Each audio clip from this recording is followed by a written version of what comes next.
कोई ब्रह्मचारी बना सके ऐसी कोई औषधि नहीं। एकमात्र मन को प्रभु में लगाकर नाम जप करो और जो संयम बताया जा रहा है वैसा करो, सब ठीक हो जाएगा, सब ठीक हो जाएगा। तुम समर्थ बन जाओगे अपनी इंद्रियों को रोकने के लिए।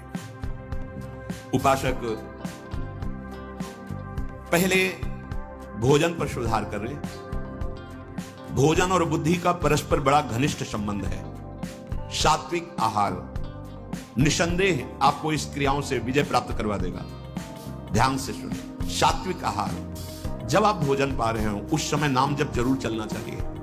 अगर उस समय गलत दृश्य देख करके, गलत बातें चिंतन करके भोजन पाओगे तो उसका प्रभाव आपको और गलत में लगा देगा, भले सात्विक भोजन है। ध्यान दीजिए, भोजन के समय जरूर बड़ा आनंद मिलता है। जैसे आप प्रसाद पा रहे हो और आपका अभ्यास फिट है, अब लगा दिया प्रथम यथामति प्रणमो श्री वृंदावन तिरम्य श्री राधिका कृपा बिनु सब, बड़ा पद है। देखत नव निकुंज सुन सजनी लागत है यति चारु, पद का अंदर चल रहा है और अब प्रश्न चलो नहीं है साहब का अभ्यास, राधा राधा राधा। उस समय व्यर्थ की वार्ता, उस समय व्यर्थ का चिंतन, व्यर्थ के दृश्य देखते हुए भोजन, वो गलत संस्कार पड़ रहा है।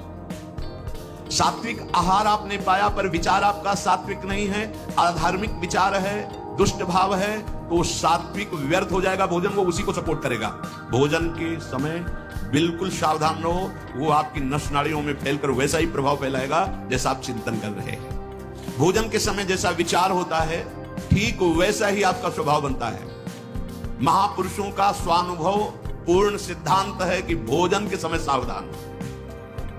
भोजन में जो रस बनता है वो नस नस में फैलता है और जिस चिंतन से चिंतित होकर पाया वैसे ही प्रभाव पड़ता है। स्थूल भोजन का सूक्ष्म विचार पर प्रभाव पड़ता है, कई गुना प्रभावशाली प्रभाव आपके चिंतन का पड़ता है। बहुत शुद्ध भोजन हो, सात्विक भोजन हो, पर आपका विचार भोजन करते समय सही नहीं, आपका चिंतन सही नहीं। इसलिए देखो संत जनों का जब कभी प्रसाद पाने तो पहले नाम कीर्तन होता है, फिर बहुत से जय जयकार लिखते हैं और बीच बीच में जोर जोर से राधे श्याम की गुण, कि आपका चिंतन भागवतिक रहना चाहिए। देखो ना, हमें लगता है 10 मिनट तो केवल जय जयकार ही होती है। अयोध्या मथुरा की जय, पूरे जितने अपने ठाकुर जी सब की जय जयकार। वो रसगुल्ला की तरफ देख रहा है पर जय पूरी हो तब ना जय जय बोलना ही पड़ेगा, कीर्तन करो। ये कितनी सुंदर प्रणाली है। भोजन बहुत सात्विक, बहुत ये जीवन बड़ा उज्जवल भविष्य करने के लिए मिला है। भोजन के समय पवित्र, उच्च, निर्भय, शांत और भगवान नाम जप, ऐसे भाव होने चाहिए।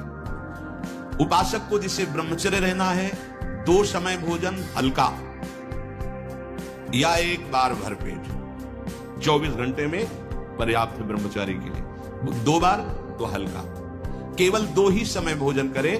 पहला भोजन का समय 10 बजे से लेकर 1 बजे के बीच में, दूसरा संध्या होने के बाद 8 बजे तक, इसके बाद नहीं। अगर इसके बाद आप पाते हैं तो आपकी दिनचर्या में फर्क पड़ेगा।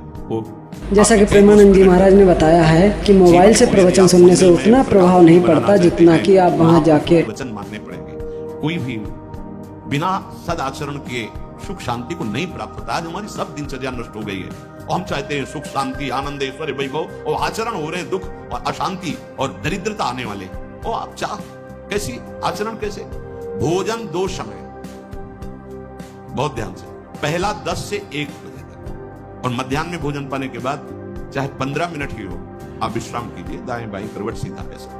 दिन अगर आपको रात में सोने से पर्याप्त नींद हो जाती तो फिर दिन में सोने की जरूरत नहीं, नाम चिंतन करते हुए फिर आप बैठ जाइए, फिर अपनी दिनचर्या में लगिए। शाम के 8 बजे तक भोजन हो ही जाना चाहिए, क्योंकि घंटा आध घंटा टहलना अपनी दिनचर्या, और फिर आप शयन कीजिए, फिर आप जग जाइए समय से। अगर आपको भगवत मार्ग में संयम पूर्वक चलना है तो आपको सुधारना होगा। हमें लगता है पर्याप्त जो अपनी साधकों की दिनचर्या शायद इसी के अंतर्गत ही है। अगर आपका 2 बार भोजन में विक्षेप पड़ता है तो 1 बार भोजन अच्छे से खाएं, थोड़ा मध्याह्न में विश्राम, बस राधा राधा। अगर चल जाए तो जैसे मिलता है आधा लीटर दूध या 250 ग्राम जो भी। पूजनी श्री प्रेमानंद जी महाराज के प्रवचन सुनने के लिए भक्ति वर्ष चैनल को सब्सक्राइब करें, बेल आइकन दबाएं। Thank you for watching.